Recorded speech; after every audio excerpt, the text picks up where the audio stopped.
Hey, everybody. Welcome to another episode of Crimes, Killers, Cults. You gonna say it? And beers. All right.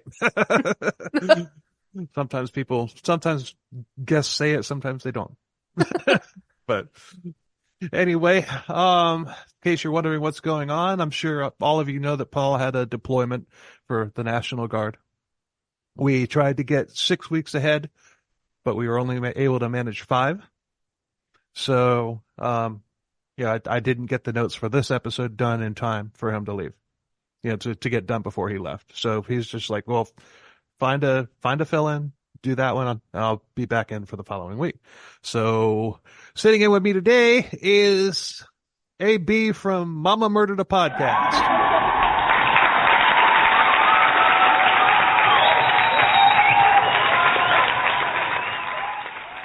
What is going on? Good morning. We're proud to have you on with us. And this case is South Carolina, and you're from South Carolina. So I'm like, okay, she's the perfect one. And I've never even heard of it. That makes it even better. I mean, like I've heard the name, but I don't know any of the details. Yeah, well, this one's, yeah, he's special. I know, and you've hyped him up, and I'm like, come on, let's do it. Oh, man. So before we get started, tell people a little bit about your podcast. Oh, Lord, about me? Yeah. It's just me. Release every Wednesday. It's true crime, and I sometimes throw my snarky remarks in there. She's sassy is what she's saying. People are like, I love how you just dig at these guys. Yeah. No, I listened to her podcast. I mean, I had to check out for 7-8 weeks of JonBenet Ramsey. I'm not gonna lie. But There's a lot. Then some people were like, oh, I don't want to listen to it 1 week at a time. I'm trying to wait until you finish it. And I'm like, Lord, you're going to be waiting a while, because that's the case that I could do an entire podcast on and never get bored with. That would be the case. Yeah, that's just one that I've, until there's a resolution, I'm not interested in that one. See, I'm the opposite. I'm like, I want to know every detail about every piece of evidence, because I feel like how can we be this far advanced in technology and sciences and forensics and still not know who did that? Oh, I get that. I get that, and it's maddening. But I've heard enough episodes on it. I know. I think that's just that was like the one case. Even when I was a kid, it was just all over tabloids and newspapers and magazines.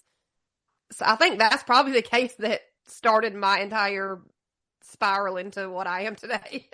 Well, I am about 6 or 7 years older than you. Yeah, we'll go with that. Hey, I got a birthday Wednesday. I feel like I'm getting kind of old. You're still a pup. I'm like, I feels like I just turned 30 last week. It hasn't been a year already. But that case, I was probably in my 20s when that case broke, and it was just everywhere, and so it's just like that one. I'm just kind of like, ugh. Nancy Grace. See, I was 3 when it happened. And then I think my mom just like scared the shit out of me until like I was a teenager, because she would be like, you can't leave your window open. You know about JonBenet Ramsey. Well, that is probably specifically why, people, younger people that are into true crime are fascinated with that case.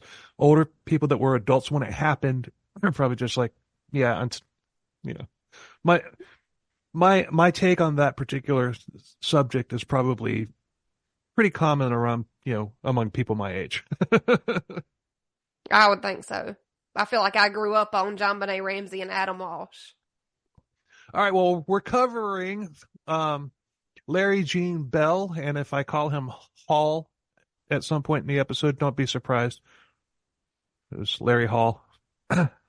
Which to this day is our most listened to episode for some reason. It was a good episode, but it was a really good story, fascinating story. But, Larry Gene Bell, not Hall.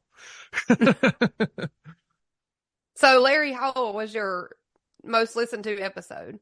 Yeah, by far. It got picked up by some algorithm or something and just Oh, skyrocketed. I don't know exactly what happened, but don't you love that? not really because it's not real listens.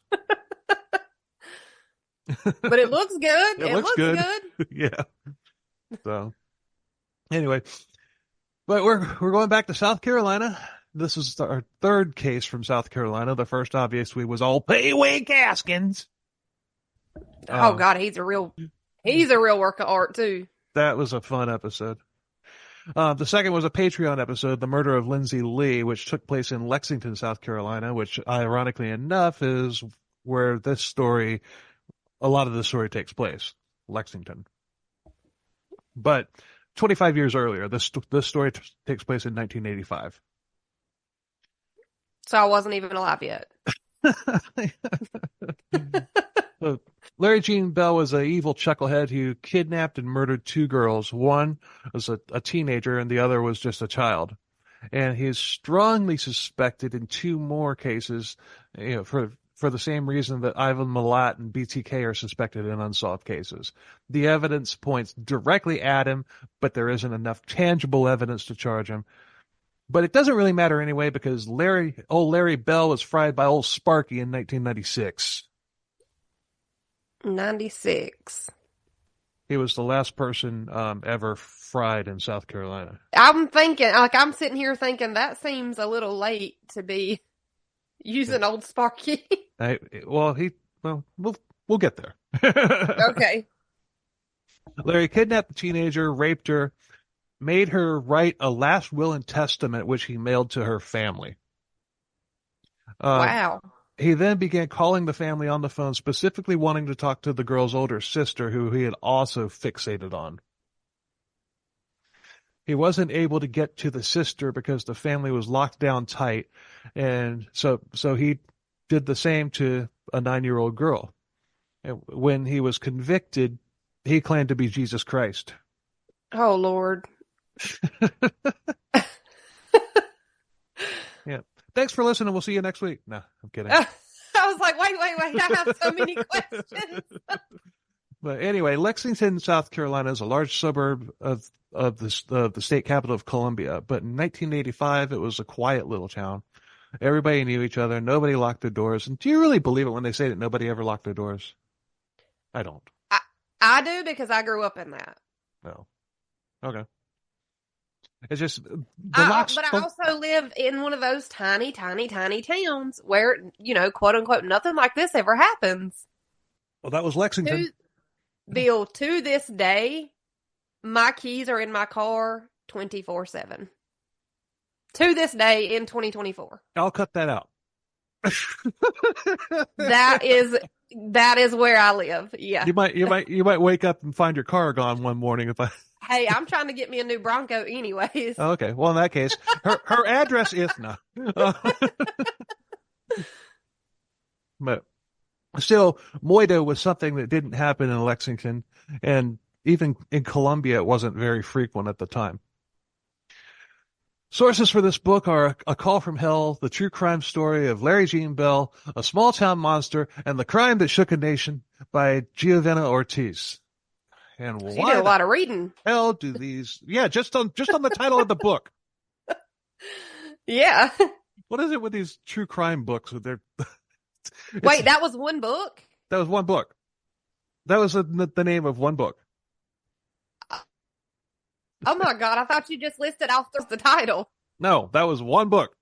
Oh my gosh! It's like you open after you read the title of the book, you open the book up, page 1 will be chapter 2. Yeah. But yeah, then forensicfilesnow.com and a little bit of wiki. A little bit of wiki. A little bit of wiki. I use wiki to get the as a starting point.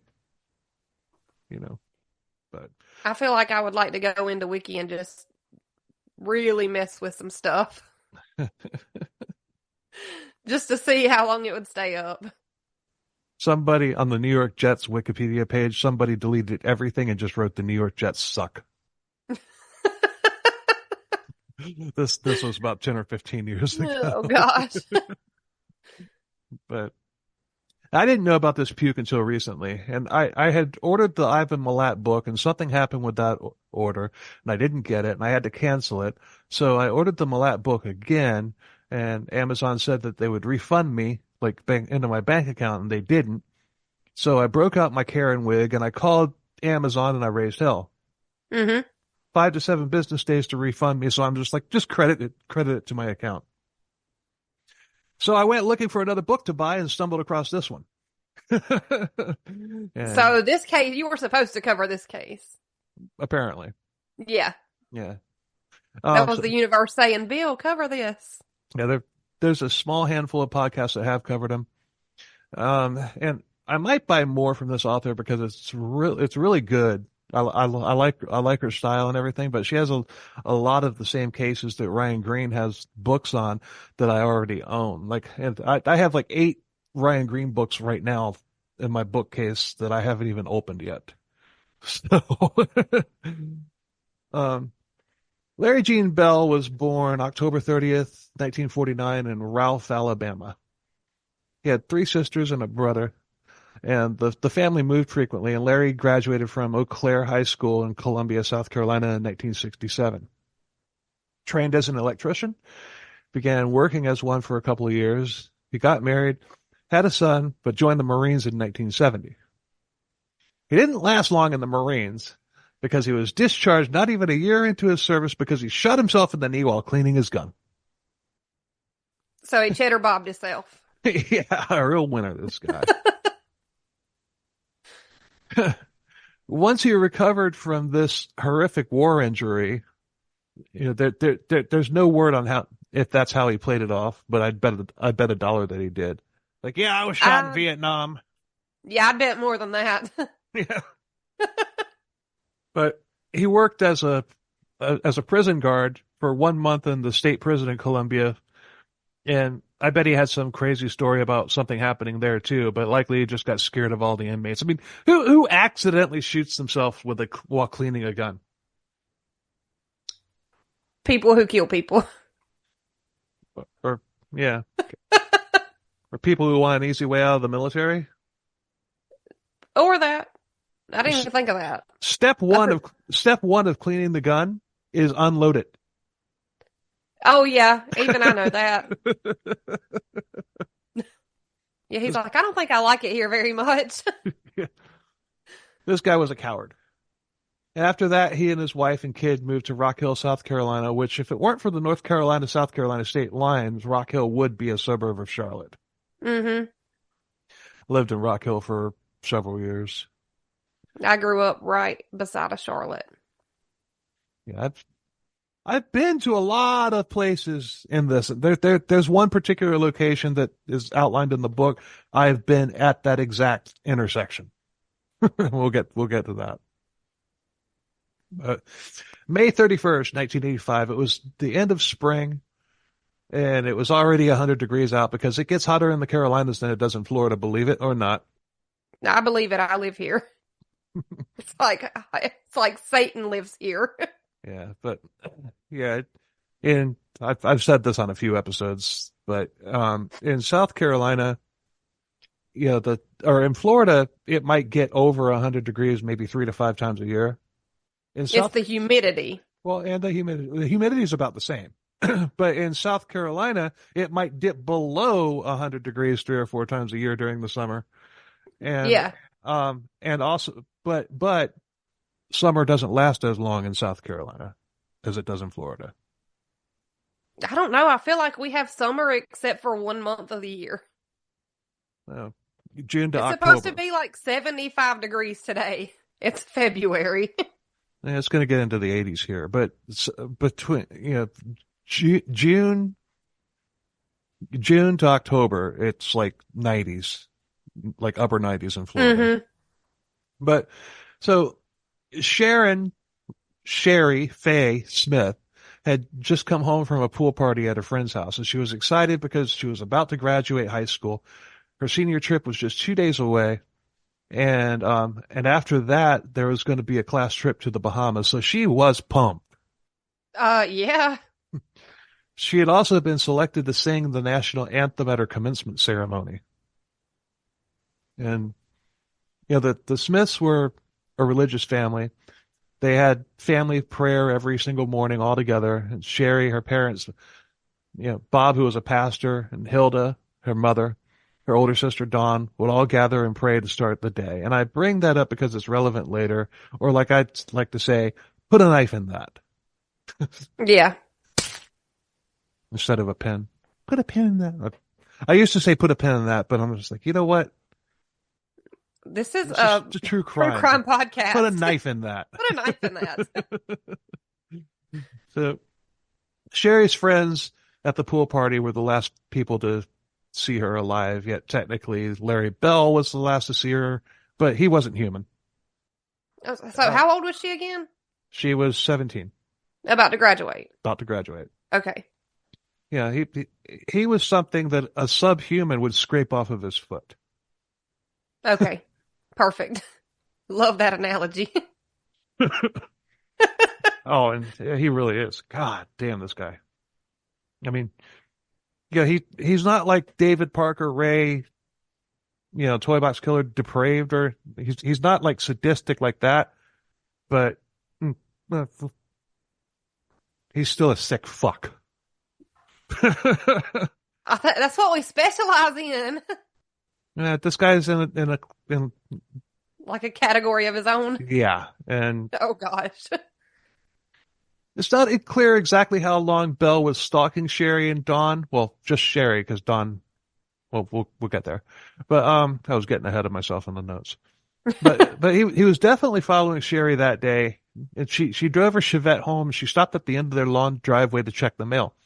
She was barefoot and she was wearing a bathing suit underneath a pair of shorts and a shirt. And Shari pulled some letters out of the mailbox, and right then a car pulled up behind her. A man got out and said something to her and then approached her. Shari was trusting and friendly, and she may have thought that he was lost and needed directions or something like that. And that if we're going to write a book, they're not asking for directions. No, just like it's never a mannequin. It's never a mannequin. And they're never asking for directions. There's never a shortcut. No. So, but as soon as the man got close to Shari, he grabbed her and pushed the barrel of a gun into her side and told her to get into the car. She obeyed, and the man took off, leaving Shari's Chevette running with the driver's door open and the letters scattered on the ground. Shari's father, Bob, was the first to notice that something was wrong. He saw the abandoned car and he went to investigate. There he found the car running, the door open, one shoe in the car, one on the ground, and the letters. He also found Shari's purse in the car, which had her medication, but no Shari. And there were shoe footprints leading away from the car. It was pretty obvious what had happened. Yeah. Now, Shari had a condition called water diabetes. Her body had a hard time regulating fluids, and she could very quickly become dehydrated. And remember, it was extremely hot that day, so she needed that medicine badly. I've never even heard of water diabetes. I hadn't either. I looked it up, and it's just easiest to say her body had a hard time regulating fluids. So she wouldn't have left without her medication, though. Right. So the family panicked and called police. Hilda jumped in her car and took off, searching the neighborhood, didn't find anything. The family prayed as they waited for police to arrive. In South Carolina in 1985, you had to wait 24 hours before somebody could be reported missing.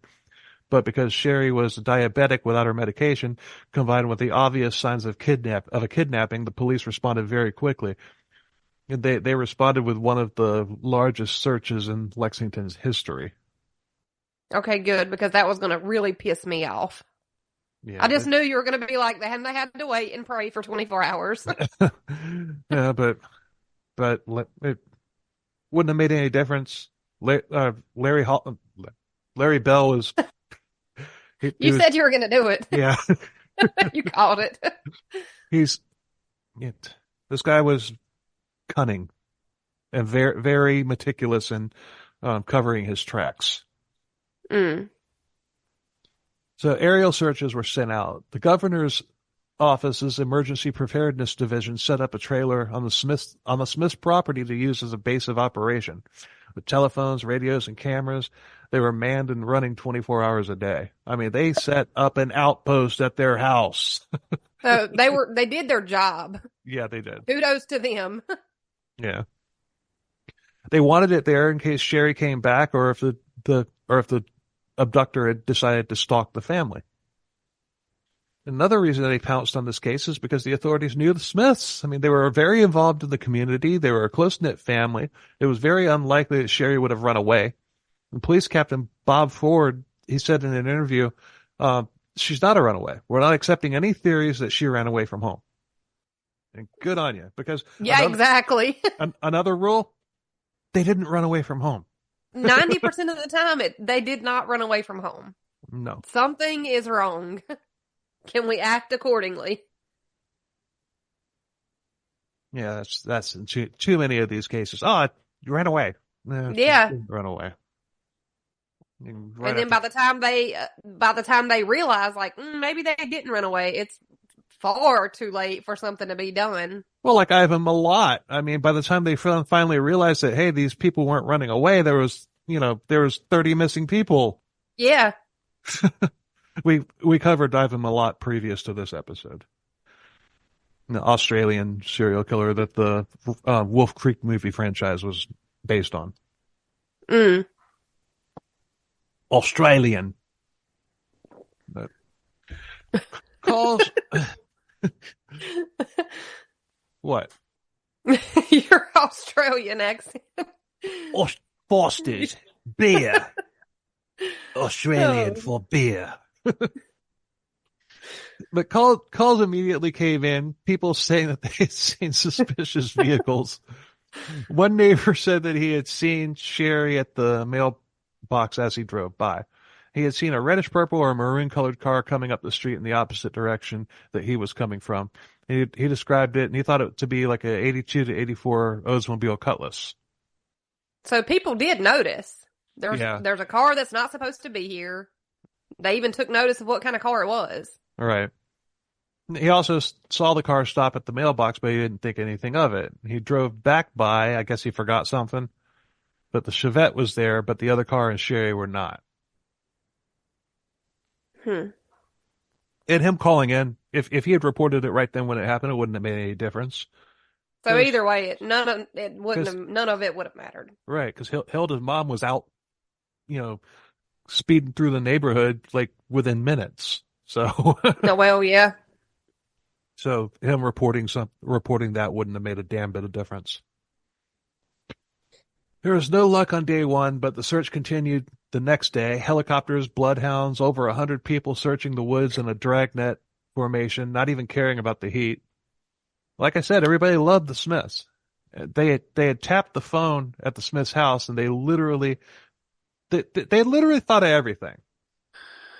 But the only thing that they could come up with was a red bandana that belonged to Shari, and it was a good distance away, so they believed that she may have thrown it out of the car to be found. On purpose. Yeah. The 20 miles of land had been covered. 2 volunteers had passed out due to heat exhaustion. But they basically had found nothing. And that just sucks because they're actually taking it seriously. They're actually doing their job. They actually have more than just, one thing implemented in play. And it still doesn't matter. It still wouldn't have mattered. Yeah, this guy's an evil genius. I don't know. He's an idiot, but he's also a genius. Yeah, and I'm going to give credit where credit's due. I mean, I'm not going to call somebody a total bumbling fool if they're not. I feel like there's a few of them that it's like you're so stupid, but you're like, how did you get away with it so long? Dumb luck, like BTK. Exactly. Until the floppy disk incident. Like you just had to, you needed your attention, you needed your little fix, and it got you caught. Yeah. Like, don't be dumb. Don't do dumb shit. Yeah. Or do dumb shit that way. Yeah, exactly. But, yeah. The SLED, or South Carolina Law Enforcement Division, expected a ransom demand to be coming soon. And personally, I wouldn't have banked on that. Yeah, that's did look like a kidnapping right. But a ransom demand? from a regular family. Joe Schmo. I mean, yeah. this was a gorgeous teenage girl who was practically an adult. So really, how often do ransom demands come out on kidnappings anyway? I mean, it does happen, but it's rare. Rare. Yeah. Yeah, they happen, but not enough to be able to say, okay, we should expect a ransom demand next. I mean, this honestly seems like something Dick Darwin would say. And Dick Darwin's a recurring character. And I thought about bringing him into this episode, but he was in the Ivan Milat episode. I think he was in the Ivan Milat. Maybe. I don't know. He's been in a lot of You got a episodes. good memory. But I'd be looking for nearby sex offenders. Yeah. Although a ransom demand would be the best case scenario for Shari's sake. I mean, she's still alive. Yeah, but she's really pretty. Oh yeah. Pretty accessible for where it happened, where she was. I feel like sex offenders would probably be the best bet to start with. They should have rounded up, just like started interviewing registered sex offenders. And then maybe if you don't find anything, then let's play with a ransom idea. Well, they could have been all they had to do was have somebody, they already had somebody sitting there waiting by the phone.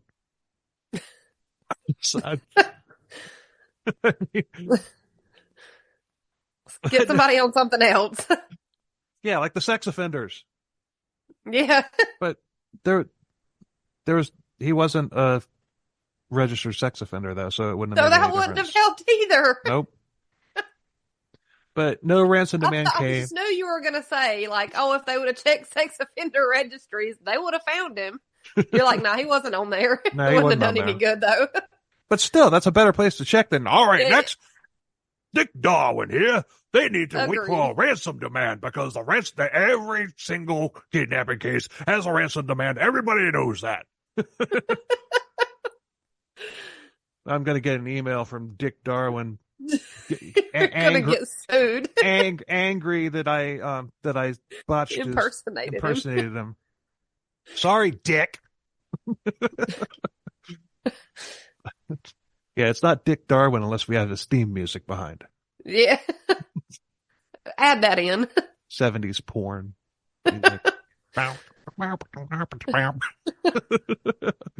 But no risk.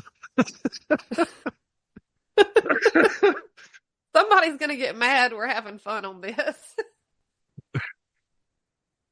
Oh, that's just CKCB. Or CKCW these days. Yeah. Got your aqua. Crimes, killers, cults, and water. Yeah. I'm like BTK. I like to hydrate myself. It's my thing. Did you give yourself your own nickname also? No. Okay. You're like, just call me Bill. My name's Eric. Yeah. I don't care. I'm proud of my series on BTK, especially. Yeah, it was really good. Especially after the first ones. Yeah. Yeah. It was a big improvement. But no ransom demand came, and there was little else that they could do now. She could be in Colombia by now, or she could even be much farther away. Or even across state lines in North Carolina. Yeah, or Georgia, or wherever. Hell, by this time she could have been in Ohio. So, SLED contacted the FBI. Now, abduction by a stranger is rare. The first thing the FBI did was look into the backgrounds of the Smiths, and of course they came up squeaky clean. Squeaky clean, well-respected members of the community with no enemies to speak of. Shari and Dawn were both gorgeous. They were both very big into music, and they both wanted to make it big as Christian singers. And lots of people who knew them believed that they had a very legitimate shot at accomplishing it. Yeah, Dawn lived in Charlotte, and she worked as a country singer at the Carowinds amusement park, which straddles the North Carolina and South Carolina state line. I grew up at Carowinds. Yeah, is it still open? Yeah. Okay, I thought I've read something about it closing. I don't know, but And how wholesome is it? They want to be Christian singers. well, they're religious family. Her dad's a I know pastor. that's like the most pure thing, Yeah. like to want to do as a career. I just want to sing Christian music. Yeah. There's a roller coaster at Carowinds, like halfway through it, there's a sign up that says, "You're now entering South Carolina." Yes. Yeah, you can literally stand in South Carolina and North Carolina at the same time. Yeah, but the roller coaster runs right across state lines. Yeah. But Shari had hoped to join Dawn in working there at Carowinds, and she was pretty much guaranteed the job once she had finished high school. But and there's several colleges in Charlotte, not to mention Winthrop University and Rock Hill. So I mean, she have her cake and eat it too. But there was all sorts of speculation about why Shari was taken. Her father spoke at prisons to inmates. Could it be a jealous rival, a jilted boyfriend, maybe a jilted would-be boyfriend? Yeah, or maybe it could just be a sick, perverted fuck who. Anyway, I feel like they never want to take it there, though. Nobody ever Yeah. wants to say that out loud. It's a sick, perverted fuck. Yeah, they're like, it has to be somebody she knew or somebody that fixated on her that, was obsessed with her. Yeah, They can't just come right out with it and be like, well, probably was a perverted sick fuck that did this. it was the Dixie Mafia. Oh, Lord. That's a series waiting to happen. Yes, it is. Hey, we ought to jump on that one. Collaborate. Let's do it. Do like a multi-part series on the Dixie Mafia. I'm the queen of multi-part series. We'll have to wait till Paul gets back on that one, though. I don't want to do that one without him. Oh, let's do it. So upon hearing the news, Dawn came to Lexington to be with her family. And she even had a big show for the next day that was obviously canceled. And by the time Dawn got there, her entire family was there, grandmothers, aunts, uncles, even Shari's boyfriend, Richard. They all prayed together, and they all believed that she would come home safe and sound. Hey, police questioned Dawn, thinking that she might have some input, like anything, and they were grasping at straws, but Dawn had nothing to add. The worst that they came up with was that her father could be a little strict at times, and that's not even a red flag. That's just normal. Yeah, man, they were probably hoping that they were close. Maybe she said something to her that she wouldn't have said to somebody else. Right. Finally, the phone rang at the police department a day or two later, and somebody was, in fact, demanding a ransom. The caller said, "I have Shari. I want you to put the Smith's phone number on TV so I can talk to them directly. If you don't do this, I'll add Shari to the missing persons list." Did he say it like that? Oh, he's from South Carolina, so. Oh, God, is that what I sound like? No. That's not what you sound like. That's what in my mind this idiot sounds like. We're saying it right now that that's what he sounded like. Yeah, but confidently we're saying that. But this isn't Larry. Oh, well, okay. Keep going. So his demands, take a guess.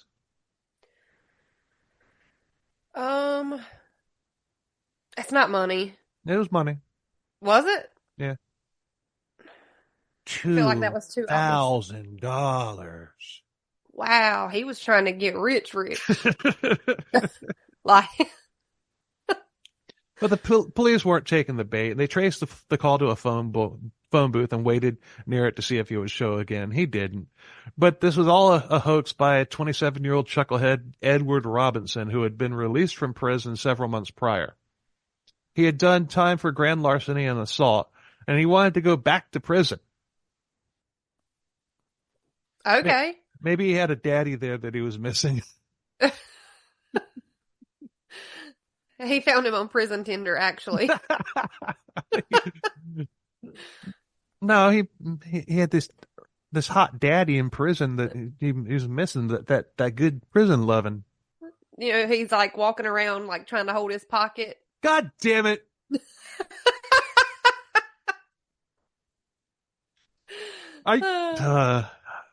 He wanted to go back to prison. Maybe he had a daddy there. He actually asked police if he could go back to prison. They told him the only way that he could go back would be if he committed another crime and violated his probation. Well, he got his wish, and he was arrested. And he got 5 years for extortion, obtaining money under false pretenses, obstruction of justice, and making an obscene phone call. He got his daddy back and was holding his pocket in the prison yard once again. That's a thing. I swear that's a real thing. That's Prison how you Break. claim your territory. Prison Break was a really good show. Yeah. So hot. So hot. It's a little out there with like the logistics of it, but it was still a really good show. Yeah. There was another hoax call from an 18-year-old chucklehead saying he knew who did it and where she was and would tell for a price of, take a guess, $5,000. lose a zero. Who the fuck is making ransom demands then for $500 and $2,000? I get this was like a little while back, but even then, that was not a good get rich quick scheme. Yeah. As days went by, tensions grew. The desperation was setting in, and June 2nd, the high school graduation took place without Shari, but by Monday, June 3rd, things went from bad to worse. So she never even got to graduate. No. A call came into the Smiths' home very early in the morning with the caller asking to speak to Hilda. Bob answered it and asked if he could help the caller. The caller said he would only talk to Hilda, and he said it was about Shari. And then he began naming off things that the public wouldn't know.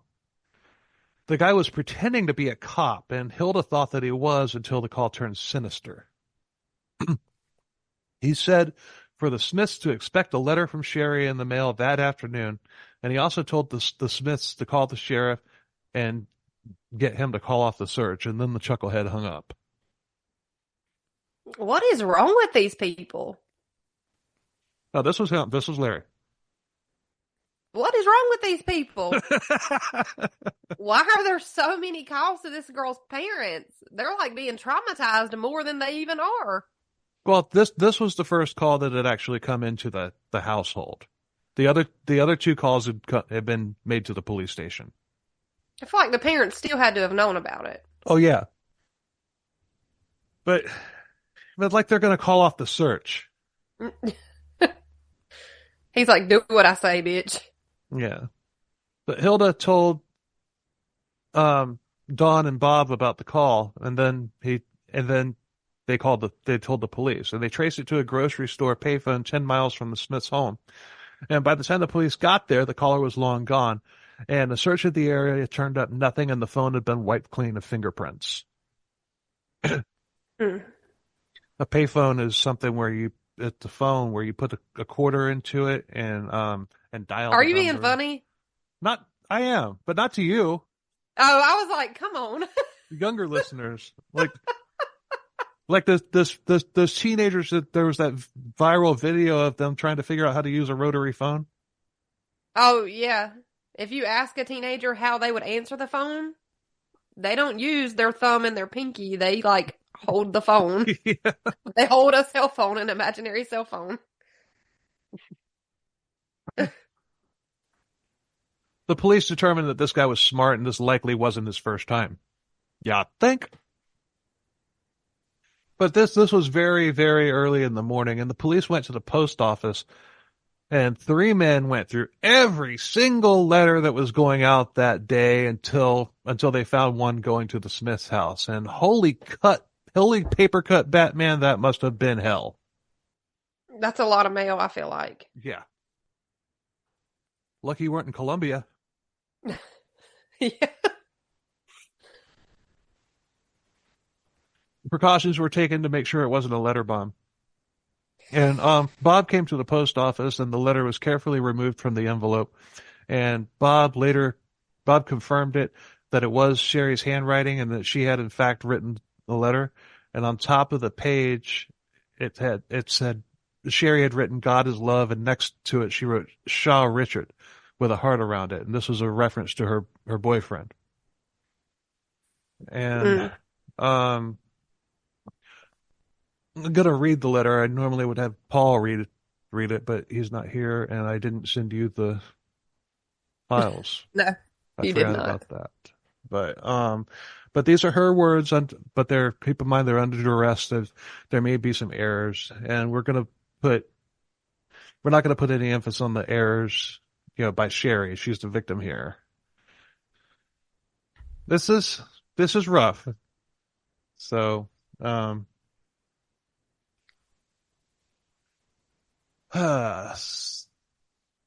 1st, 1985 at 3:10 a.m. I love y'all.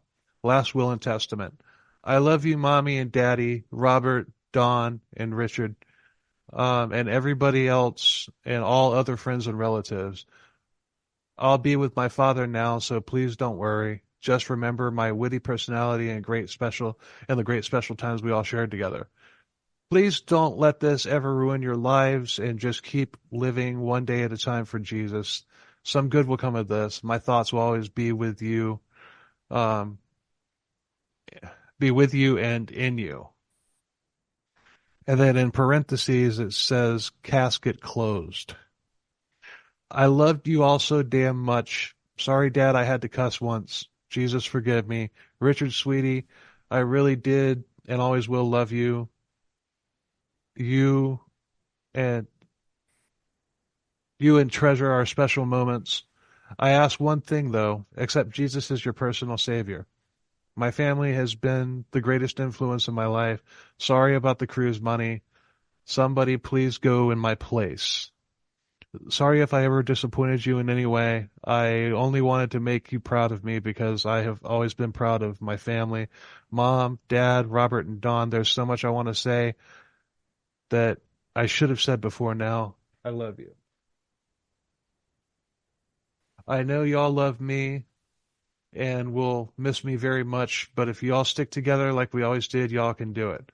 Please do not become hard or upset. Everything works out for the good for those who love the Lord. My love always, or all my love always. I love y'all with all my heart. Shari Smith.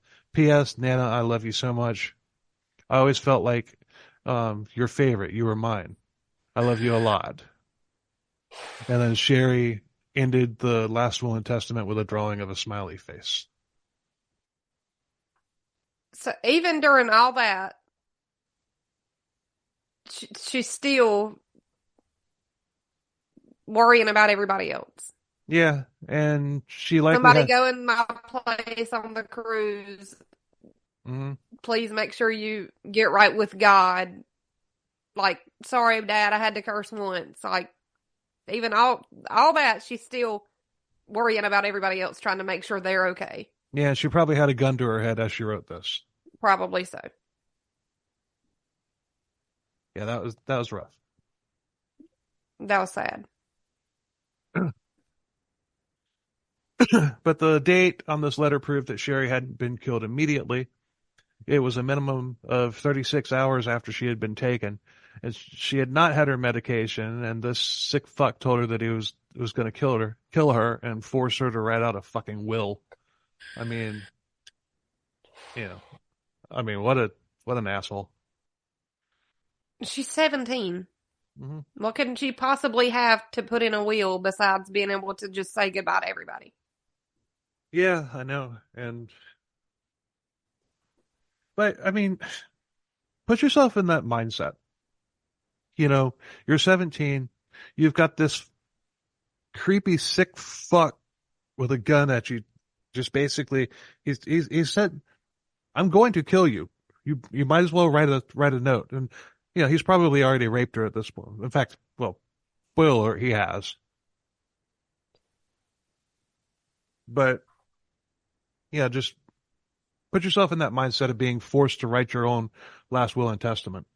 And then you don't even know if he's actually going to send it. You don't even, you don't know if your family, your parents, your grandparents are even going to be able to read this. Yeah. He could say, yeah, I'll make sure they get it. But at this point, Are we trusting what he's saying? Because I feel like no. Well, It amazes me that they did get the letter. Well, remember I told you this guy was a cruel bastard? Yeah, I do. I don't remember that. Yeah. I feel like this is like salt on a wound. Mm-hmm. Police then added sexual motivation and more than likely no personal connection to the abductor to the profile that they were putting together. And this profile was being put together by criminal profiling wizard John Douglas, who was portrayed on Mindhunter. Yeah. And this one was difficult for him because he had 2 young daughters of his own. Douglas is a fucking rock star. And everybody knows. I was going to say, he's in a lot. Everybody, he's like a everybody superstar. Everybody in true crime knows this. But yeah, I would like to interview John Douglas, not because of what he got right, because he got just about everything right. I'd like to interview him about things that he might have gotten wrong. Not to poke fun, just hear him talk about genuinely. Yeah. Yeah. I think that would be a compelling interview. I think you are onto a good idea. But so if anybody has contact information for John Douglas, ckcbpodcast@gmail.com. Or John Douglas, if you're listening to this, ckcbpodcast@gmail.com. Want to interview you. Hold on. I won't in on that episode also. Okay. I will allow it. I will sit in silence, but I would really like to be there. Yeah. Trying to get Charlie Otero on with Jodie Plauché to just hear them talk about survival and all that stuff. But Charlie, I haven't gotten any reply back from Charlie. Jodie is like, yeah, let's get him. Let's do it.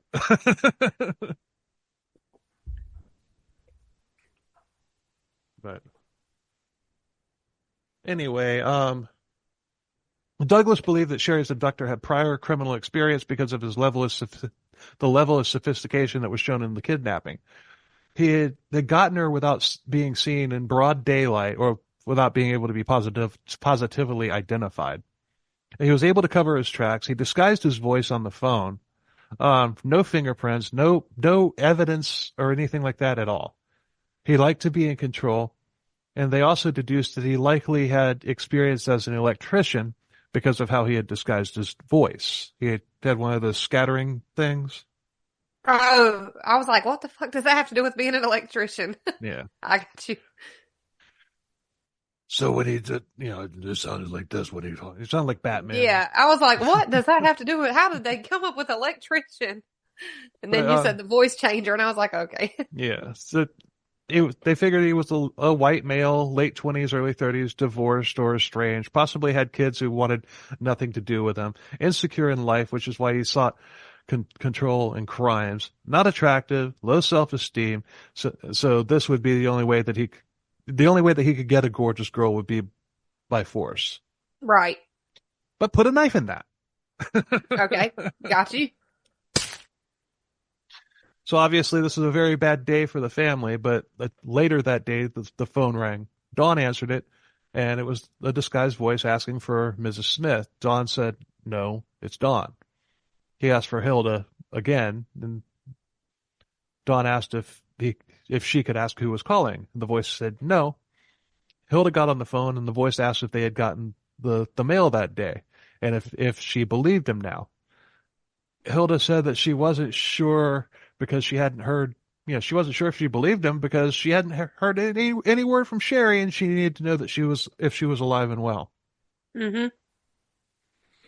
The voice said she'd know in 2 or 3 days. Hilda asked why 2 or 3 days, and the man just said, call off the search, and hung up. So just dragging it out, making it worse. Yep. Still. The call was traced to a payphone outside a pharmacy just a few miles from the house. Police rushed there, but once again, this puke was gone without a trace. Mm. But, they're going to call off the search. Instead, they went on TV making a plea to him saying that they love her, they miss her, and please send her back. But some good did come of this. A woman called the police saying that she had seen something. March 31st, she had seen a white man who was distracted and almost hit her head on. And just seconds prior, she had seen Shari pull into her driveway. She made eye contact with the man, and then she saw him in her rear view stop next to Shari's car. She thought nothing of it. Why would she? You know, nothing like this has ever happened in Lexington before. Somebody passes you in a car every day. Yeah. She described a white man, thin, with a receding hairline, round face, clean shaven, and police were able to release a composite sketch based on that description. Later that evening at the Smith's house, the phone rang and Dawn answered. Your voice came on. Dawn, did you come down from Charlotte? Dawn said yes and asked who was calling. The caller then asked for Hilda. And I have the transcript of the call here. And damn, I wish Paul was here because I have to read this. Yes, I did. Dawn replied, and who's calling? And she asked again. He says, I need to speak to your mother. Like, okay, she's coming. Tell her to hurry. She's hurrying. Tell Shari I love her. He ignored her. He ignored this. Instead, he asked if the family had received the letter that Shari had written them. Yes, we did. And then she handed the phone to her mother. He asked, did you receive Shari's letter? And Hilda says, pardon, I can't hear you. It's not very clear. Speak louder. He says, did you receive the letter today? She says, yes, I did. Tell me one thing, he demanded. Hurry. Show Richard. What? Hilda says. She says, there was a little heart on the side, Hilda clarified. Show Richard was written on the side of the page. How many pages? He asked. 2 pages. Okay, was it a yellow legal pad? Yes. And on the front of the page, it said, Jesus is love, right? No. Hilda could remember the contents of the terrible letter very clearly. It said, God is love. And then the caller says, well, God is love. Hilda says, right. He then says, okay, so now you know this isn't a hoax call. She says, yes, I know that. He says, I'm trying to do everything possible to answer some of your prayers, so please, in the name of God, work with us here. Can you answer me one question, please? You're very kind and you seem to be a compassionate person. And, I can just imagine Hilda just wanting to reach through the phone and strangle this puke. Yeah. And I think you know how I feel about being Shari's mother and how much I love her. Can you please tell me if she's all right physically without her medication?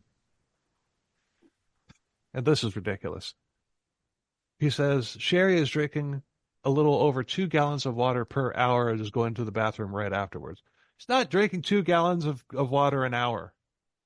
That alone would kill somebody. That's a lot of water. That would kill somebody. There was a water drinking contest where, it's like drink a whole bunch of water, and this one woman, I think she wound up drinking like 7 gallons, and it wound up killing her. Oh yeah, I remember that. I remember reading about that. Happened in Florida, I think. That doesn't surprise me.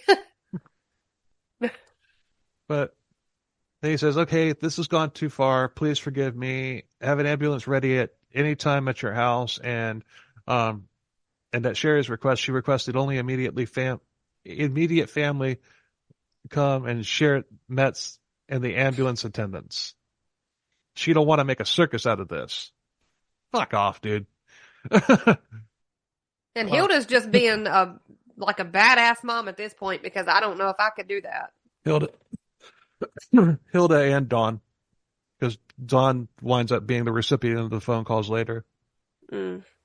And where she said casket closed in parentheses, anything happened to her, he said to her, one one of the requests is that she did not put in there was that her hands to be on her stomach, cross hands like she was praying in the casket.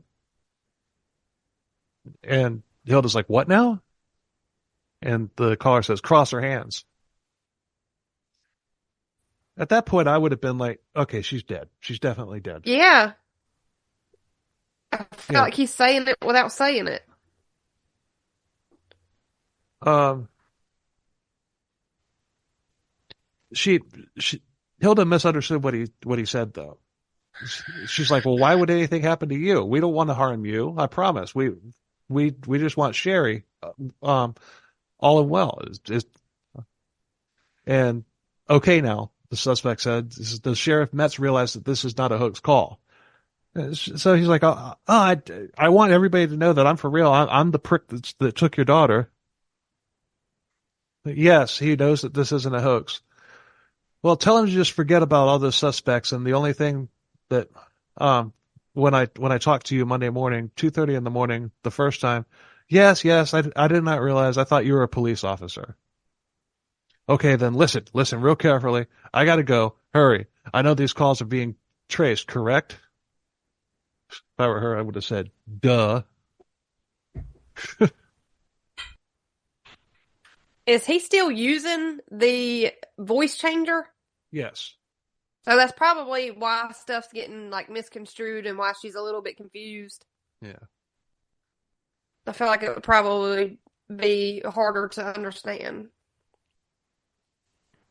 But then the caller made one of the most cryptic and unsettling. Yeah. I get Words are hard, Bill. Have you listened to my podcast? I stumble over words. I invent words. I do the same thing. Especially when I'm reading. Yeah. It doesn't happen as much when I'm just talking. I invent words. The most infamous one is rapled. I like it. It's got a little pizzazz to it. But he then says, I want to tell you one other thing. Shari is now a part of me physically, emotionally, mentally, and spiritually. Our souls are now one. Okay. Hilda's like, your souls are now one with Shari? Says, yes, and we're trying to work this out, so please do what we ask. You haven't been doing that. I don't understand, and she doesn't. And we sit here and watch TV, and we don't see and she interrupted. Why doesn't Shari talk to me? She knows me so well. She's like that. And then he says, that's why she asked me to communicate with you, not your husband. Aren't you aware of that? Yes, says Hilda. I know that. And she would want you to talk to me. And it's hard to follow, but she's trying to keep him on the phone as long as possible. So she's placating this asshole. Just basically doing, she's trying to keep him on. Maybe they can establish a trace, give him enough time to get there while he's still on the phone, Yeah, that's what I mean. Hilda's like being the baddest mom. Like, yeah. She's on her boss mom shit right now. Mm-hmm. Because I feel like only a mom could sit on the phone with somebody that has and probably has killed your child. Mm-hmm. Be able to keep them on the phone, all in the hopes that they would get caught. Yeah. That's some mom shit. But once again, he continued to talk past her, and she said she does love y'all, and she said, like, don't let this ruin your life. We're not going to let it ruin our lives. But listen, you tell Shari one thing. What's that? There's no way my life could have ever had any happiness in it if Shari left this world without me bearing guilt that I had failed in such a bad way because I love her and I want to make her happy. I'll do anything. Oh, she knows that. I'll do anything to work it out. She doesn't have to come home, okay? I'm serious. She doesn't have to come home. I'll do anything. He says, oh, well, time's up. Well, time's up. Please have an ambulance ready at any time. At any time. This will not go any further, and it will be soon. The ambulance, you're not telling me that something's going to happen to her. The ambulance, Hilda says this. The ambulance, you're not telling me that something's going to happen to her and I'm going to have an ambulance? No, he replied. I'm telling you her condition. Hilda's, starting to freak at this point, but she still holds it together. Is her condition getting bad? Is that what you're trying to tell me? And he says, you know more about it than I do. I know I do, and that's why I'm worried about her. Well, you just have the ambulance, he snapped, and I'll tell you the location and tell Sheriff Metz to get all of his damn men in Saluda County, okay? God bless us all. Will you call me soon? Hilda asked. I will. Will you call me back tonight? I just need reassurance she's okay. He's like, I've got to be careful. I've got to go now. And listen, please, please, please forgive me for all this. It just got out of hand. They always say it just got out of hand. They always say that. Yeah. I know. Listen, do me one thing, okay? What is that? He asked. Hurry. Just tell Sherry how much I love her. Just tell her that her daddy loves her and her daddy will work for anything. Work anything out under the sun. And he admits that we got a lot of problems, but we'll work them out. And her brother and sister love her, and God bless you for taking care of my baby. And he says, Sherry's protected. And like I said, she is a part of me now, and God looks after all of us. Good night. Good luck to you. The police moved really fast in hope of catching him this time, and they managed to trace it to a payphone about 8 miles from the Smith's house in front of a business called Wall Street Store off of I-20 and Highway 204. But he was already gone, no trace of him, like a ghost.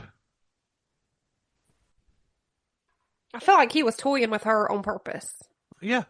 Like I said, he's a cruel, sick fuck. And then she's just like, wait, hold on. Why do we need an ambulance? What's going on? What happened? Yeah, but Woody's like, okay, our souls are one now. Just like that right there tells me that he's raped and murdered her. Yeah. Yeah. But earlier in the month, a day before Mother's Day, another 17-year-old girl, Mary Lee Whitten, had been kidnapped. Although she had been a troublemaker or delinquent when she was younger, she was trying to turn things around. She had gotten a job and she was making good strides, and on May 11th, she disappeared just after leaving her job. She was grabbed, stuffed into a trunk, and then taken into the woods where she was raped and her skull had been bashed in, and she was found 4 days later. She had defensive wounds in addition to the fatal wounds, and she had fought.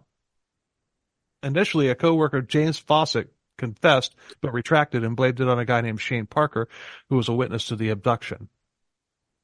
Parker had no criminal record, but in 1984, Fawcett had taken and raped a 14-year-old girl at the same spot where Mary Lee was found. He was found guilty of Mary Lee's murder and he was sentenced to life in prison.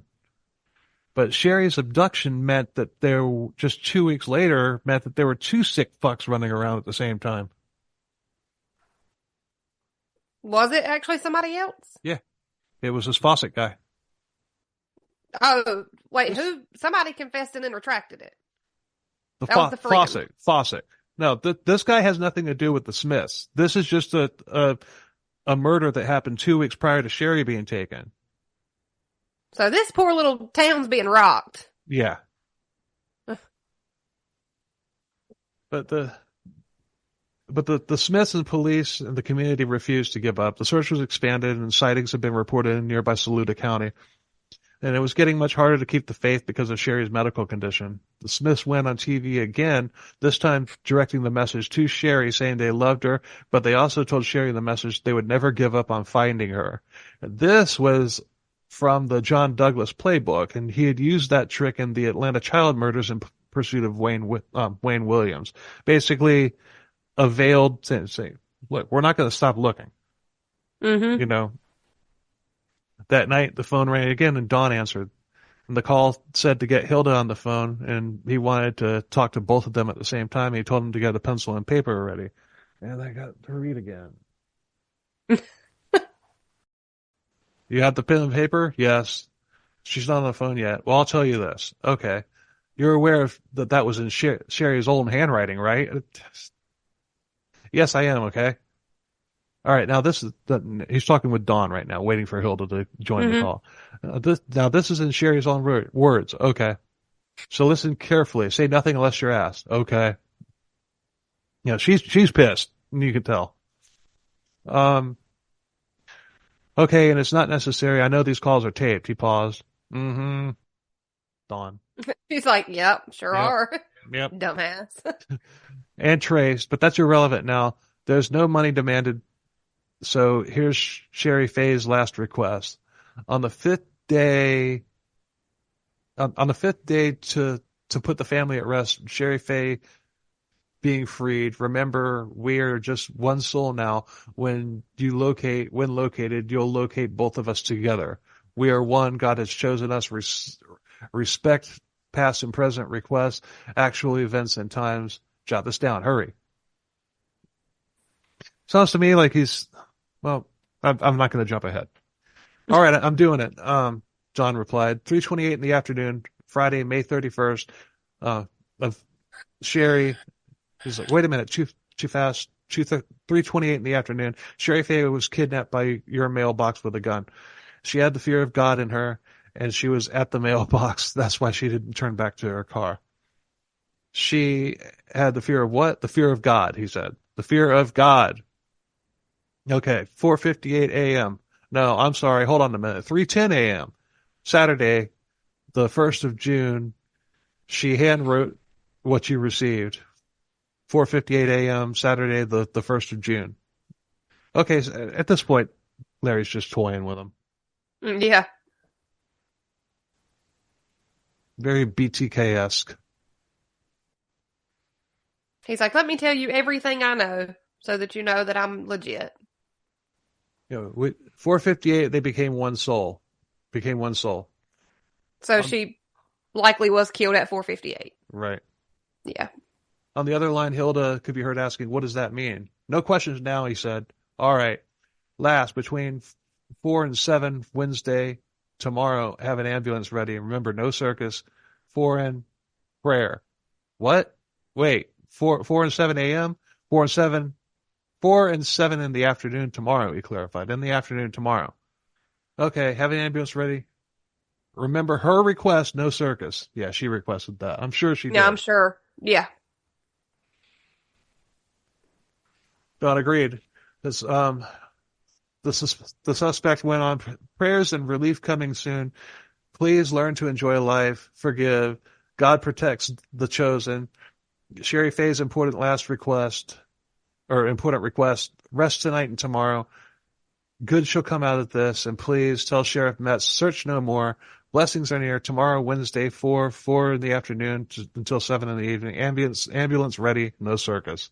No circus. What does that mean? Dawn asked, but he ignored the question. You'll receive the last instructions on where to find us. Please forgive Hilda Brooken. Do not kill my daughter, please. I mean, please let me. She's like, we love and miss y'all. The caller interrupted. Get good rest tonight. Listen, Hilda pleaded. And then he hung up. 5 days had passed since Shari was taken. The family tried to keep hope alive, but it was getting harder. The next day around noon, Hilda answered. The caller said to get pen and paper. And he said, and I really wish that I hadn't X'd out of it because it was right there. He said, listen carefully. Take Highway 378 west to the traffic circle. Take the Prosperity exit. Go 1.5 miles. Turn right at the sign, Moose Lodge number 103. And then go a quarter mile. Turn left at the white frame building. Go back a yard, 6 feet. We're waiting. God chose us. A trace wasn't possible, but police went to that location and they found Shari dead. And he just keeps bringing God into this because he knows they're religious. Mm-hmm. I feel like that's just another way he's just fucking with them. Yep. The family was devastated. The police who delivered the news, they cried and prayed with the family. That's got to be one of This case is pissing me off. I told you. Like I can feel my blood pressure getting high. Shari's body had been there for several days in the sweltering heat, and it was very difficult to determine the exact cause of death, but they were able to determine that Shari had been dumped there. dragged, to be more specific, because there was a So drag. she was there the whole time. No, not at this place. There was a drag trail in the grass, and she was, he killed her somewhere else and then brought her to this place to dump her. But did he bring her there when he said, or do you think she was already there? She was already there because she had been decomposing in the heat for several days. That's what I'm saying. So she had been in this spot the whole time. He's calling, fucking with the family. The whole time, yeah. Oh. Ain't no wonder he was like, call off the search, because they might have found her. Yep. Then he wouldn't have gotten to toy with the family. No, he's not done toying with the family. Oh, Jesus. All right. But, they were able to determine there was a drag trail in the grass, and she was also in the same clothes that she was wearing when she was taken. Although the cause of death couldn't be determined, they were able to say that she hadn't been beaten, stabbed, or shot. And they couldn't determine if she had been sexually assaulted, but I'm not even going to say like she probably was. Yeah. Yeah. Although they did surmise that Shari had been suffocated. At a press conference, the sheriff said that he was concerned that the murderer would take his life if he didn't turn himself in. He believed this guy was afraid, and he said he's like, I want you to know we have no intentions on killing you. We just want you to surrender. And this, in my opinion, is more Dick Darwin-esque logic. I mean, this is just the sheriff talking. I mean, John Douglas didn't think that this prick was going to off himself at all. Later the sheriff beat his chest saying that the killer would, that it's like, you can keep jerking us around, but we're going to get you. Yeah. So this guy, this Sheriff Metz is just throwing shit at the wall. Just see what sticks. But broken clocks right twice a day. That's true. In a streak of dumb luck, the killer called a Columbia news station after the press conference. Reporter Charlie Keyes answered, and the caller said, "This is concerning Shari Brown." He said that he couldn't live with himself, and he wanted to turn himself in. He wanted Charlie there to be there when he did it, and he wanted to call before he said where he was going to be. He was going to call the sheriff's house, and he wanted Charlie to be there at the sheriff's house to answer the phone. And he also wanted the priest from the Smith Church to be there. He also said that, about Shari, that, it just went bad. All he wanted to do was make love to her. He didn't know about her medical issues. He got scared. Then he started wailing, "God, please forgive me." So what do you think's happening here? I'm so confused. Why is he still fucking with these people? He's putting on a show and he's eating it up. And that's exactly what John Douglas thought, as well as believing that the killer would kill again. So yeah, John Douglas is like, he is not going to off himself. Mm-mm. He is going to do this again, and he's going to be more perverse next time. But he had seen the footage of the sheriff saying, "Oh, we're afraid that he's going to kill himself." So he's just like, you know what? I'm going to make him think. Let me play into this. Yeah. Like I said, this guy's a fucking evil. He's on a whole different level. And the same day, the phone rang at the Smith's house, and Dawn's aunt Beverly answered it. It was a collect call for Dawn, and Beverly said that Dawn wasn't taking calls, but the caller demanded that Dawn get on the phone. It turned out Dawn was sedated, so the caller asked for Bob. Bob was at the funeral home. The operator seemed to be aware of what was going on, and the operator and Beverly stalled the caller, saying that they were trying to get Dawn woke up so that she could talk. Finally, Dawn came to the phone, and the caller said that he was calling to let her know that he was turning himself in. He demanded she talk to Charlie Keyes and said that a letter had been mailed to the Smith's house and to Keyes, and that she should read it. He also began to hint that he would kill himself, and this whole conversation is Dennis Rader-esque gibberish. I mean, this sounds like, the weeks leading up to BTK's capture, like all the freaking bullshit that he put the Wichita police through. You promise if I send you a floppy disk, you can't track it? Do you think you promise?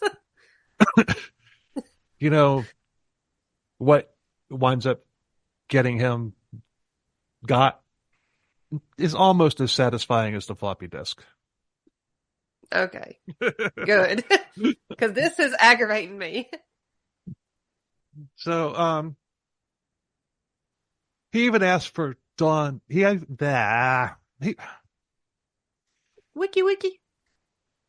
He even asked Dawn.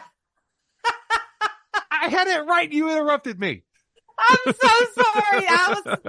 I just realized I said wiki. That is some shit I do when I know I messed up. I'm like, wiki. That way when I hear it, I'm like, oh, I need to edit that out. I just leave them in. It's a CKCB staple, me getting tongue-tied and fumbling over words. I'm like, hold on, let me help him. Wiki. He even asked Dawn for her forgiveness, saying that he couldn't go to prison, blah, blah, blah. I'm the victim. Feel sorry for me, blah, blah, blah. They'll send me to the electric chair, blah, blah, blah. And Dawn kept herself composed extremely well. And she said that they could forgive him, just trying to keep him talking. The conversation is 3 whole pages long in the book. And apparently the plan with Charlie at the sheriff's house was a go. The caller said that he was actually a family friend, and that's why he couldn't face them directly. Can we just give props to how this family is like keeping their shit together when they absolutely have to? Yeah, they're rock stars. Yeah. Not all superheroes wear capes. They are doing it. They're Christian rock stars. Yeah. I feel like Christians are just on a whole different level of pure. Well, yeah. I mean, the ones that actually, this family talks the talk and they walk the walk. I feel like they will forgive him in the end. Just because that's what God would want. We'll get there. I'm not that good of a person. Neither am I. Let's keep going.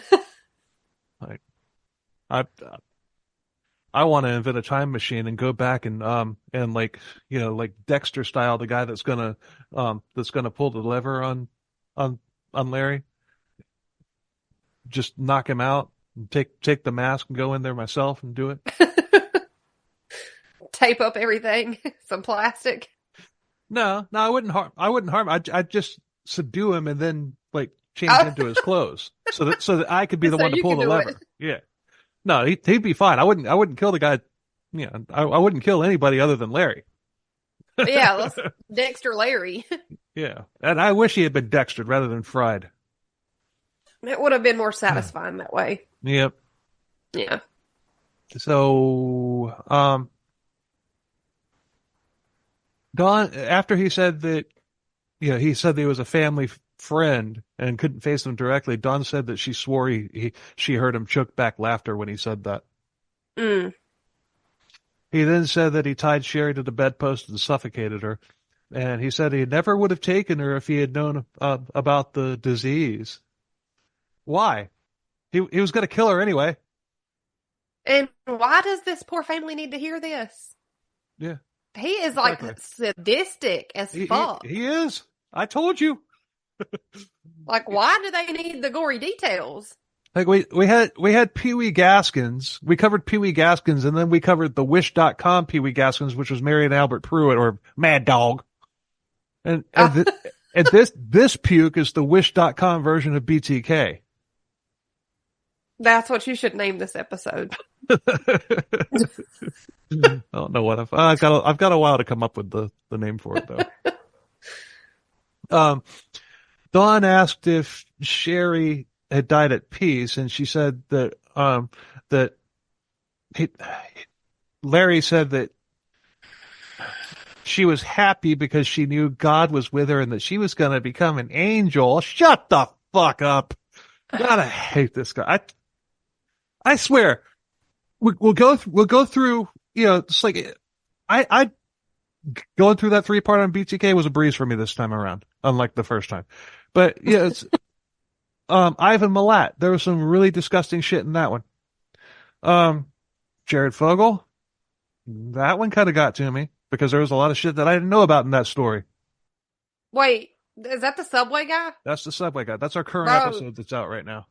Is it out already? It's out. It's the current one. Oh God, I'm listening to it immediately when we get done. That is like, that shit blew my mind. Yeah, mine too. And well, I get into it in the episode. Okay, But, go ahead. Yeah, I get into what I was expecting versus what I got in that episode. But it's just like we can go through all these things and everything, and all of a sudden the one will come along. It's just like that just blows my mind. It's just like every time I get to a point where it's just like, okay, all right, whatever, blah blah blah, nothing shocks me anymore. You feel like you're kind of desensitized to it, and then you run across somebody like this. Somebody like this that just, I've never seen anybody that just like to, and I'm sure there's more out there. I just haven't gotten to them yet. That just like to toy with the victim's family. In fact, I know there are. I just can't think of any off the top of my head. Confidently, yeah. Yeah, but what this guy did is just reprehensible. I mean, it's just. And it's like I don't know if he did it intentionally or if it just so happened to be that way. But why did it have to be like the most pure family? Well, he was just obsessed with Shari. Shari was gorgeous. I mean, this is going to be a slideshow. I'll put pictures of her. I'll put pictures of Dawn. I'll put pictures of, I'll put pictures of Larry up with a gun scope on his face. but she was happy because she knew God was with her and she was going to become an angel. It's like, oh yeah, kill me. I'm going to be an angel. I'm going to get my wings. Yeah. Yeah, right. Oh. Idiot. He also said that he gave Shari a choice on how she wanted to die. Gunshot, overdose on drugs, or suffocation, and that Shari had chosen suffocation. That was so kind of him. Oh yeah, he's a nice guy. Fuck?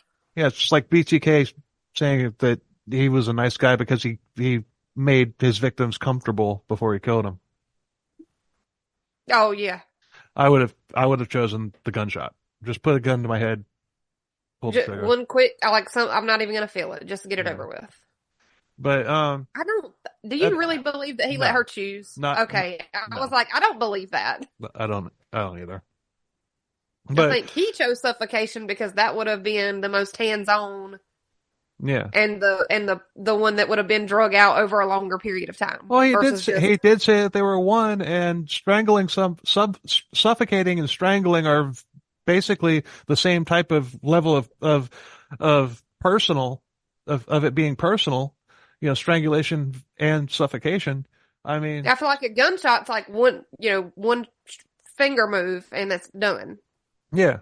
I mean, you have to actually be like up close and intimate to be able to suffocate or strangle somebody. Well, in the BTK series, I compare him to David Berkowitz. I went into great detail on the serial killers that BTK idolized and everything and why. I mean, that is probably one of the most comprehensive episodes on BTK that you'll find. My new series. Yeah, I started it Friday, and then we had the crazy weekend, so I haven't even got to finish the first episode. I'm really proud of that one. I'll put my series up against anybody's. But he also said that she had written the last will and testament of her own free and will. Yeah, with a gun to her head. Yeah. Dawn lost her composure and started crying, and she's like, why'd you have to kill her? He's like, oh, I just lost control. I'm sorry. Whoops, my bad. Giving somebody 3 choices on how they want to die doesn't sound like losing control to me. No, it does not. Whether that's what happened or not, he did not lose control. Everything happened exactly the way he wanted it to happen. Mm-hmm. The only thing that didn't happen, I can imagine he was probably one of these people that was like, oh, she'll grow to love me. You know, She'll eventually get Stockholm syndrome. yeah, that maybe she fought his ass. Maybe she was just belligerent to the end. I hope that's what I happened. hope so. So, Yeah.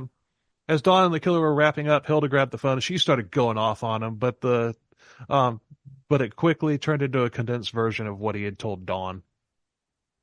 Um, it was a long phone call that had been traced to Grand Central truck stop at I-77 and Highway 200 in Great Falls, South Carolina. I've been there, although that place is closed now. And he once again left no evidence there. So they're able to trace all these calls. He's just doing it from He's, random ass payphones. yeah, and he's leaving no trace of himself. He's wiping the phone clean. He's probably choosing locations to where there's no dirt, just concrete. So he's not going to leave any footprints. And if I remember, And this is one of those examples of how they're so smart but so dumb. yeah, and if I remember correctly, Yeah. that particular truck stop, I've been to that truck stop. There's no dirt. There wasn't a dirt lot there. There was all concrete. So there wouldn't have been a place to mold a shoe print. Right. Or a tire print. But I didn't even think about the tires. yeah. The Sherry's funeral was held at Lexington Baptist Church. Friends and family, Sherry's classmates, even strangers attended. The place was packed. And police were there too, looking for anyone suspicious in case this puke decided to show up. As soon as the family got home, the phone rang. Guess who? He began rambling with his coward act, and Don wasn't buying it. He said that he was at the funeral, and he even described a cop that had told him where to park. So he did. He was there. He was there. The balls on this guy. He told Don to tell the sheriff that he wasn't an idiot. He was actually really smart, and he began describing another surrender plan. 2 pages in the book rather than a simple, 2 pages in the book rather than a simple date, time, and location. Next, he began babbling about Sherry's relationship with Richard, saying that she wanted to break up with him, and then back to him being the victim again. And finally, Dawn had enough. She just went off on him, asking if he had any idea the hell that he'd put them through. Why the hell should they care one bit what happened to him?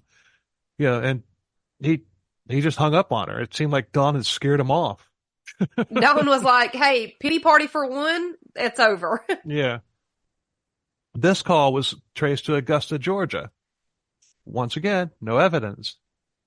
John Douglas came through with an even deeper profile. He said that this guy likely had some sort of predisposition to sexual crimes and likely had in his possession something personal to Sherry.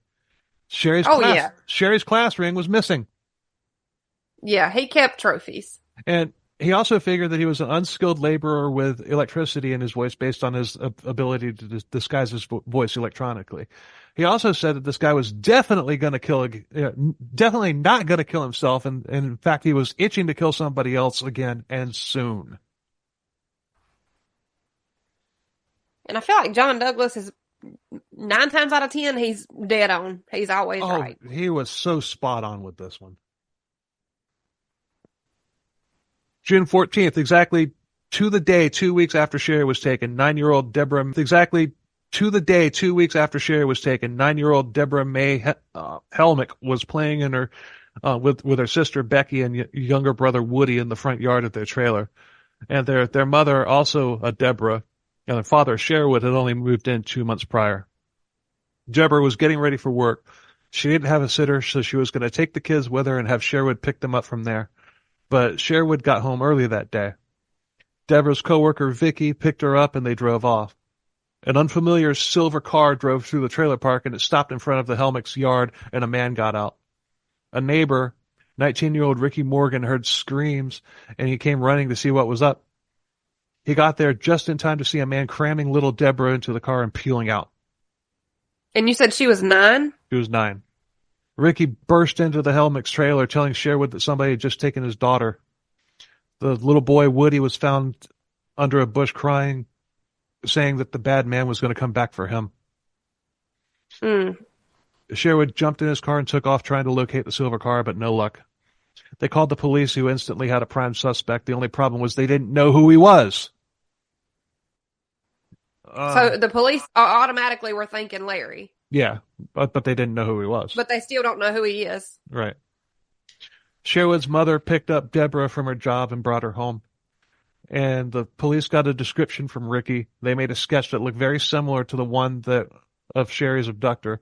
The car was an 82 or 83 Grand Prix or a Monte Carlo.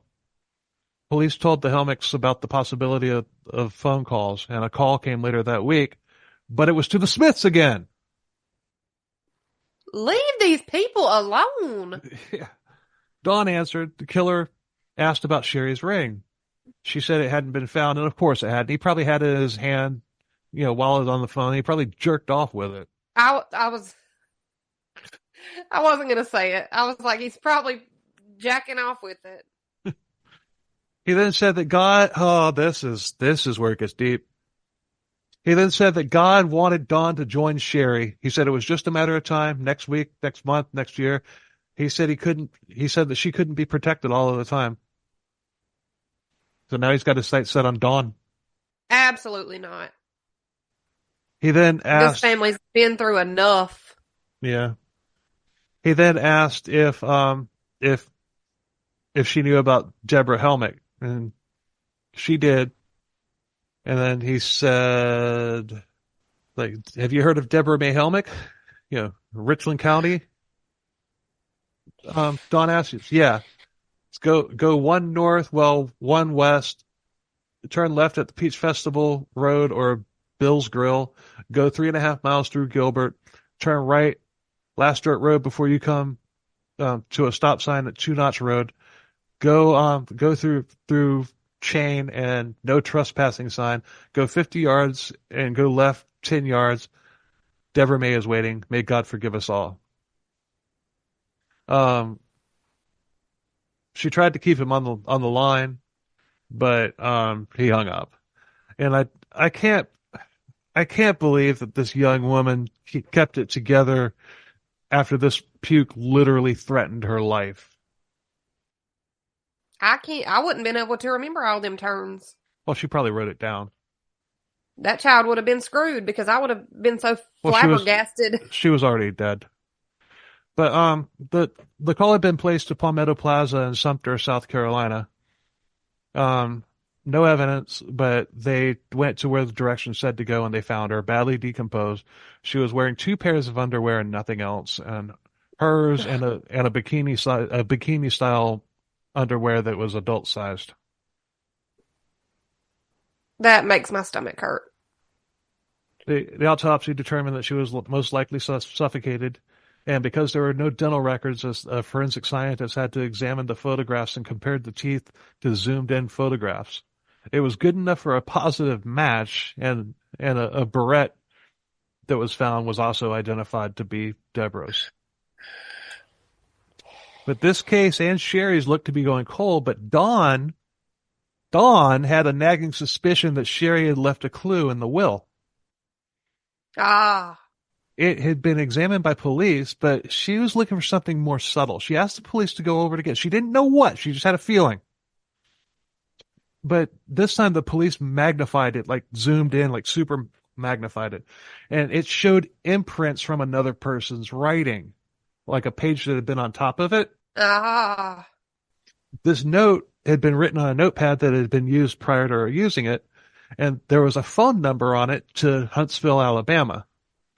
They called it, and it went to a hotel that an old married couple named Ellis and Sharon Shepard had stayed in. On a hunch, when they called the hotel, they asked if anybody from South Carolina had stayed there, and it turned out to be Ellis and Sharon Shepard. Damn. And the police on this were on point. Yeah, I love it when they do their job because a lot of these cases they don't. I know. Like the one so when they do, it's like it's extra satisfying. Yeah, the one I'm doing right now for an episode that will be out before this one is an extra episode. Kendall Francois. Yeah, the police really sucked on that one. Yeah. But It's like it's your literal job. yeah. You had one job. If they had been on vacation for several weeks, and a man who was the electrician's assistant for Ellis's house, he housed. Let me start that over again. They had been on vacation for several weeks in Huntsville, Alabama, and a man who was an electrician's assistant for Ellis was an electrician. He house sat for them. He was a normal, mild-mannered man in his mid-30s, divorced, 12-year-old son that he had no contact with, good worker. Douglas nailed it. Nailed it. Yeah. This man was obsessed with Shari's murder, and he kept all the newspaper articles about it, and police played a recording of his voice, and Ellis said, even despite the electronic garbling or whatever, Ellis said, "Yep, that's Larry Gene Bell, no doubt about it." Even with the voice distortion. Got him. There was a roll of stamps with mallard ducks on them. The same stamp was on the envelope that Bell had mailed to the Smiths, so it was likely that Shari had been killed at their house as well. Holy shit. Yeah. The next day, Bell was taken into custody. Like I said, this is almost as satisfying as the floppy disk. Almost. Almost. Yeah. At the time, he was living with his parents in Lake Murray, and when they started digging into his background, they found out that he had committed assault and battery in Rock Hill, South Carolina in 1975. He had gotten 5 years suspended sentence with 5 years probation and a fine. Later that year, he was charged with assault. He tried to grab a woman and get her into his car, and she got away, and no time for that one. In 1979, he was arrested for what the book describes as a harassment campaign against a 10-year-old girl. He had made over 80 obscene phone calls to her. But he was on 5 years probation, which should have been a violation of probation considering he still had a year left on probation for the assault and battery in 75. And can we just normalize if somebody attempts a kidnapping? We should just assume they're going to kidnap somebody eventually. Yeah. Like that's a safe assumption. Yep. He was also linked to several different missing women's cases in Charlotte, North Carolina from the 70s and 80s. 27-year-old. Hey, that's where I'm from. 27-year-old Priscilla Ann Blevins. She vanished July 7th, 1975 after leaving her home, never to be seen again. The case was cold until 2012. DNA from her sister matched a skeleton that was found off of I-40 in 1985. July 31st, 1975. 21-year-old Denise Porch vanished after showing a man an apartment at a complex that she lived in and managed. This was near Blevins' home, and Larry Gene Bell also lived in the apartment complex too. Yeah, I guess he was late for rent on August. Yeah, no trace of her has ever been found. 26-year-old Sandy Cornett was last seen by her fiancé, who had left her place on November 18th, 1984, after they had dinner together. The next day she was gone. She and Larry knew each other, and he lived near her at the time. August 12th, 1985, Larry Gene Bell was indicted for Shari's kidnapping and murder, and the case was moved to Saluda County because everybody in Lexington wanted to kill him themselves. The trial took place February 10th, 1986. While in custody, he demanded that officials from Charlotte come see him. He wanted to tell them about Sandy Cornett. He said that God was going to reveal to him where the body was, although he never said anything else about it. That pisses me off. Yeah. I hope that the people from Charlotte didn't waste the time to come down there. They probably did. They probably did, but the book didn't say. During the trial, he pretended to be insane. He pretended to have a split personality. Yeah, he said another evil Larry inhabited his body, and that's probably who killed Shari. Okay. He several times in court asked Dawn to marry him. That's a hard no. Yeah. That's a no for me, dog. But there was nothing wrong with him. He was just playing another game to torment Dawn. Yeah, absolutely. All of the recorded phone calls were played in court as part of the prosecution's case. February 23rd, the case closed and the jury deliberated for 47 minutes. Guilty. And South Carolina. 47 minutes? 47 minutes. That's got to be some kind of record. Nah, the record's like 3. What case is that? It's one that we've covered. I can't remember, but it was like 3 to 5 minutes or something like that. 3 minutes. Yeah. They went in and they said, fuck this guy. He definitely did it. Yep. Can we get lunch before we go back out, though? Yeah. So, South Carolina sentenced him to death. And on April 2nd, 1987, he was given the death penalty for Deborah May Helmick. The jury deliberated for an hour on this one. Yeah, because there was a lot of circumstantial evidence on that one. Yeah. Still, only an hour? I feel like they wasted time. Yeah. Larry spent the rest of his life at Broad River Correctional Institute. Inmates hated him. He was labeled as a baby killer. He was kept out of Gen Pop for his own protection. He kept trying to convince people that he was insane by eating and drinking his excrement, screaming nonstop, but nobody was buying it. Oh, God, he took that real far. Yeah. In 1993, Don was engaged to a man named Will Jordan. Bell found out about this and sent them a card and he wished her a happy 25th birthday and wished them a happy marriage. My question is, why the hell did the prison allow that to be sent? That was my first thought. Who let that be scanned through as approved? Mm-hmm. Somebody should be fired. Well, Don just threw it away. But there are people that get paid at prisons to go through the mail. Yeah. Who let that go through and was like, this should be fine? Yeah, that's fine. Just somebody that he stalked and threatened and murdered her sister. Yeah. It'll be fine. We should let that one go through. Yeah. 1986, Dawn became Miss South Carolina and runner-up for Miss USA. Okay. 1995, excuse me, Dawn recorded an album and dedicated it to Shari. October 4th, 1996, Larry was executed. He rode the lightning. He had a date with old Sparky. And he was given a choice of execution. How fitting. How fitting. Yeah. But I wish that they had given him the choice of gunshot, drug overdose, or strangulation. Or suffocation. Yeah, suffocation. Of course, the overdose could have been lethal injection. I feel like we could have got more creative with that one. Yeah, maybe get some like some like plastic line, like hard plastic lines to distribute it and put hydrofluoric acid in it. Yeah, like something that would really just drag it out, but be super painful. Maybe give him the shits, Like I want to get creative with this. Give him a sardine sandwich with broken glass and metal shavings. He was not Michael Malloy. that would have ripped his insides to shreds. That episode is hilarious. It's hard to imagine. That was our first episode, and it still holds up.